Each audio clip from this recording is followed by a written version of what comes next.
Hey guys, make another video about Tactic Front. Now they released a new version today, fixing a few of the bugs that they were having in their early beta, and the name change. So I wanted to go over some of those changes. We're playing with Xana today, and looks like there's a couple other players in the lobby. Yeah, I'm labeled anon because I need to log back in, but Like, you know, where'd you spawn in? You're in Europe. yeah, I'm kind of Moscow-esque area. Yeah, whoever's in America is expanding pretty rapidly. All right, so a couple changes that just happened from the version the other day is that the clicking on enemy structures is been turned off so that you're not having issues with like doing naval invasions. The other thing we've changed is the cost of certain structures has been kind of tweaked. SAM sites, they're going to start at a million, then go up by 250,000 until they reach, I think, 4 million. And then missile silos will start really cheap at 200,000, but go up to 800,000. So it's going to make it so there's less structure spam in the late game. I think that will make it a little more interesting. So, Actually, use your resources now, yeah, I mean, which is and it's really to get you ready for what's about to come next, which is the upgrade paths. That's really going to change the way that the game's played. Because, like for example, in the tech tree, we're probably going to have an upgrade where you can get an extra missile in your silos or in your SAM sites. And if the SAMs are too inexpensive, it's like, okay, well, you had 30 of them, and now all of a sudden you have an extra missile on every single one. It's too OP. So I wanted to kind of balance that. So the tech tree placeholders already been launched. How this is going to work is in conjunction with the build menu. You're going to have. Let me walk back. So if you're a brand new player and you aren't used to this new system, there's kind of a tech gatekeeping where you have minimum required tech level in order to unlock the building. So I'm putting down some cities for some gold, and then I'll show you this. So right now, the missile silo, for instance, is locked. It says that it requires tech level 1. In order to get more tech level, build a research lab. And now, in order for you to get credit and actually increment your tech level, you have to be the one to construct it. Capturing them doesn't count. I mean, I don't know how many yeah, spy you movies you've can't. seen, but like, have you ever seen this instance where a nation didn't try to protect its secrets? So eventually, we're probably going to implement where if these are captured, they're going to be destroyed rather than being kind of turned over back and forth. And they may have some bonuses down the road where they get some passive bonuses just for having more of the research labs because they're fairly expensive. But so our research lab's finished, and now if you hover over the player in the top right, you see where it says tech level. That means I now can unlock the missile silo, the cruise missile, anything in this tier 1 category. And how that's going to integrate with the tech tree is like this. So you're going to use research labs to unlock the structure, and then once you have the structure, you can go over the tech tree and then kind of go down these upgrade paths. And you have to go one tech at a time, kind of in a horizontal row. So, like for instance, you'll have these economy upgrades, or you'll have these missile upgrades. These are placeholders. Don't look into them too much. These probably won't be the final abilities, but the final abilities may be like them. Okay, I've only got 77,000 troops. How you doing? I'm dying over in Europe. Yeah, so It's a mixture of Poland, Sweden, bullying me, and Ukraine and Russia bullying me. I think Russia just wants Ukraine or something. So yeah, it's also hyper realistic in this game. Yeah, we have a current event feed that influences world conflict. So you're gonna see. Yeah, yeah, let's see here. Yeah, I would recommend if you're playing this for the first time, try to spawn in areas that don't have so many nation states. Like, as you can see, there's a lot of structures that get built by the nations, so they're pretty tanky compared to the base game. After I take down Argentina, I think I'll have enough cash to do maybe some ports and trading. Brazil did not accept my defense pact. That sucks.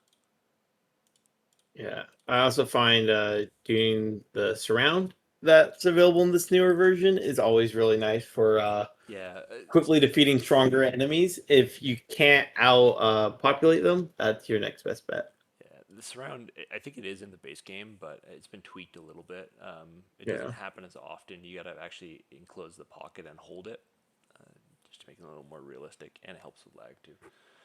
Um, let's see here. So Brazil's a tough fight. If you're watching down here, see how the number is going up without me clicking? That's a little bit of a change in game logic. How that's influenced is by this reserve troop ratio. So if I lower the ratio, less of my troops are going to stay on the defense and more of them will go into battle. So see how this number is going up.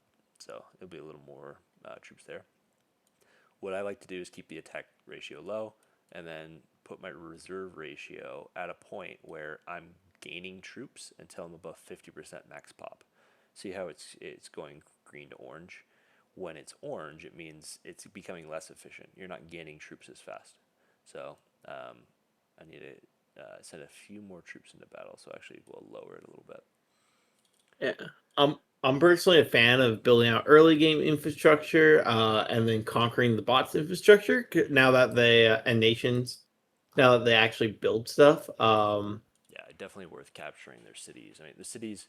One of the things about the gold generation, it's a little different from the base game. You get less gold from population, and that's supplemented now by a little bit of passive gold from your ports, cities, and your power plants. So let me put down a defense poster too before I explain this. But these produce 300 gold per minute.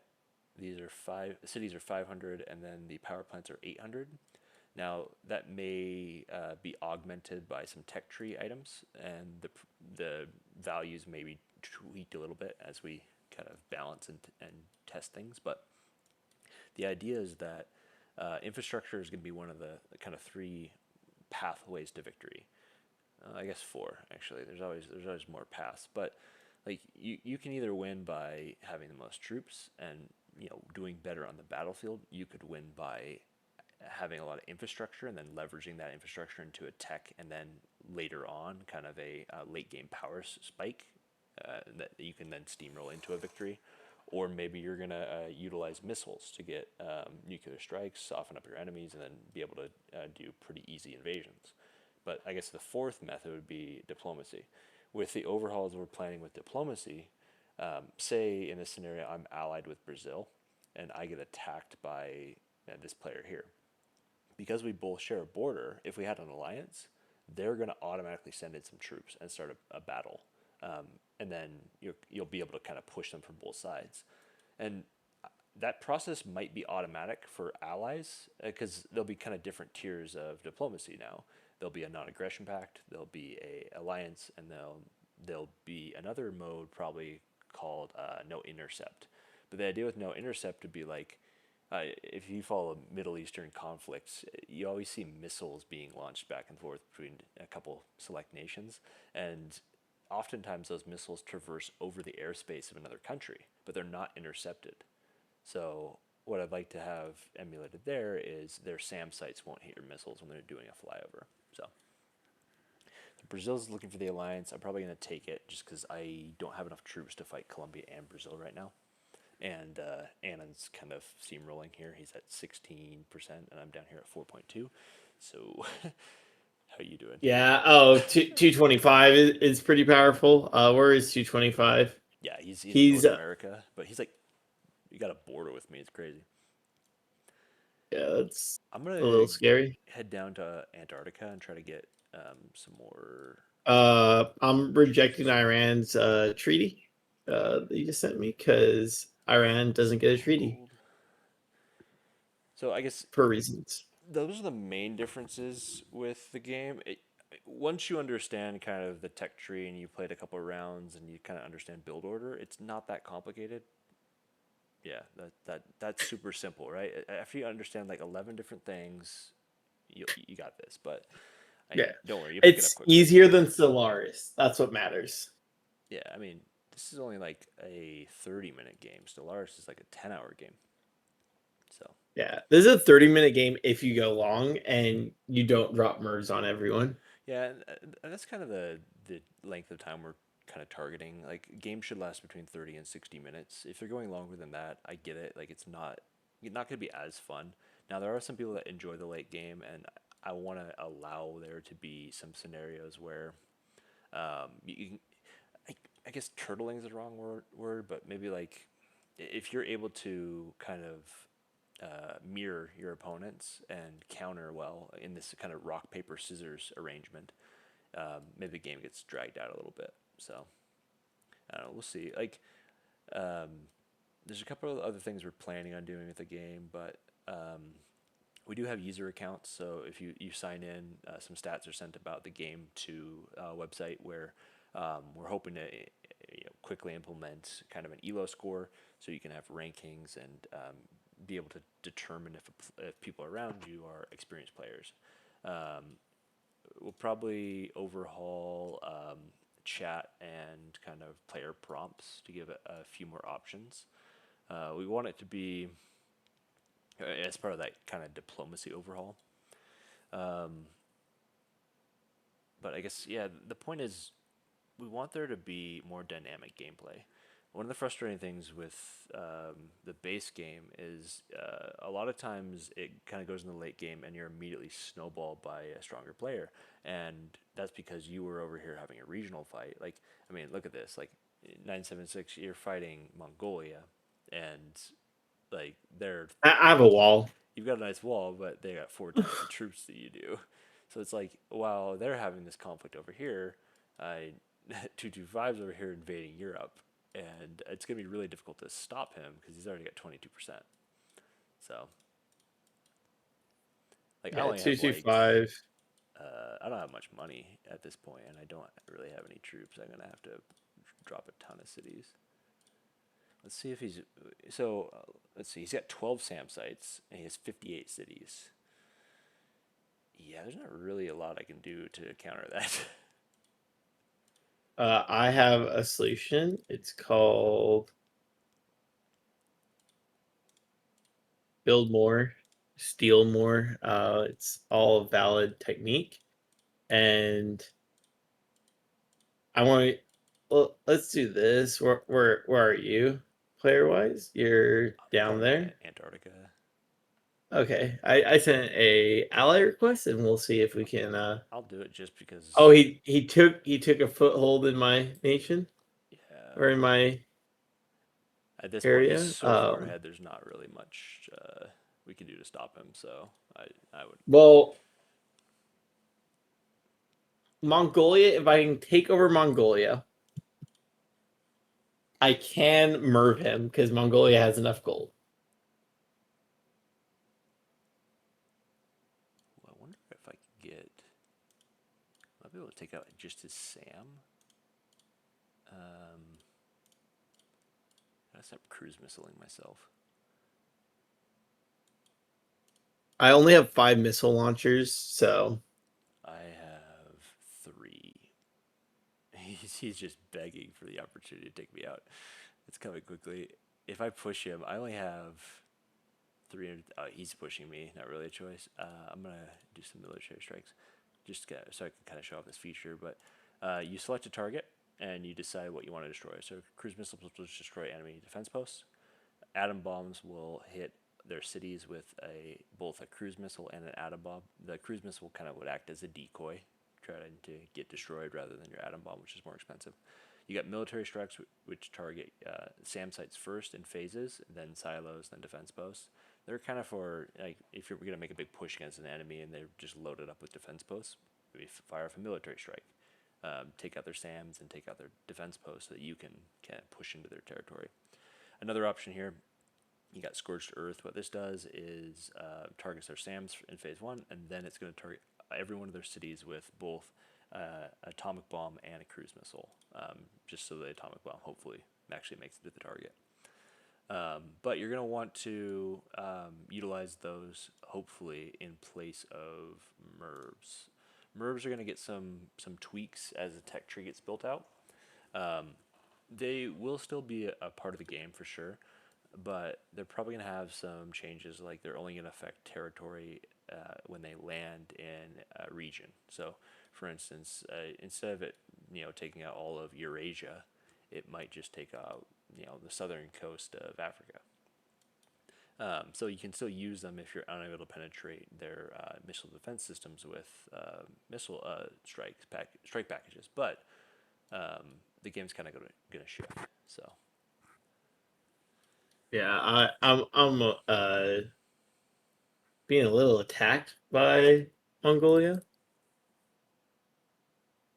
I need Mongolia in 225 to fight, because like really, there's a few best places to spawn, and those tend to be isolated locations. If you can get a corner of Africa early game, that's not bad. yeah, Um, Greenland, I like. It's very central. you kind of saw like 5 6 minutes into this game where you had everywhere you didn't have nations, like those bot heavy regions. You've kind of got power spikes. So maybe those need some extra nations, like in the config file, so there's a little more opposition to growth. But Yeah, so you got a ton of ships over there capturing trade, but yeah, because he's at 2 million just troops though, and you're at 200,000. What's going on? And you're being pushed by Mongolia? What the heck? yeah, it's a war. It's a war on two fronts. Mm-hmm. That's the main Yeah. problem. Another big change we're hoping to include quickly is duos and trios. So I want to have a game mode where your alliances can't change during the game, but you can drop with a couple of friends and play together. It's not the same as a full team game where you might have like 20, 30 players in on your team. It's just too hard to coordinate, too much going on. It'd be much better to be able to drop kind of with a Discord group and play that way. And those will be kind of ranked games, so it will record stats about who won, who lost, and then kind of give you points and leveling based on your outcomes. So I want to do what I do when I'm about to die. I hydrogen bomb Yourself. myself. It's because I want this guy to fight Mongolia, but it looks like that's not going to be an option today. So I might be able to survive if I go to one of these little islands. And then we're just going to go for a quick suicide bomb run. Uh, so that means I need to place a little 200k missile Yeah, we silo, fixed the issue where you can't click your own territory. Okay. and then power plant, I have one and island. Oh, that's so sad. it's Yeah, you can still click. and there's only one solution here. Only one way to go out, and that's with a hydrogen bomb. Oh, we got Oh, intercepted. it got intercepted immediately. Nice. That's fine. I wish it would understand. I just want to blow up my nuclear power plant and Chernobyl the map, but So it anyway, that's the it game. doesn't. It does play Yeah. a little different, and yeah, it's hopefully it'll be fun if you enjoy a little bit more tactical elements. Hence the name. You're probably gonna enjoy this just because there's a little bit more variation, and as the other features get developed out, it's gonna kind of come together, and you'll see. But definitely join our Discord, join the website, just make an account so you get some game updates about what's going on, and can be notified when we're doing things like events. But you'd love to see in the community, and thanks for watching, guys.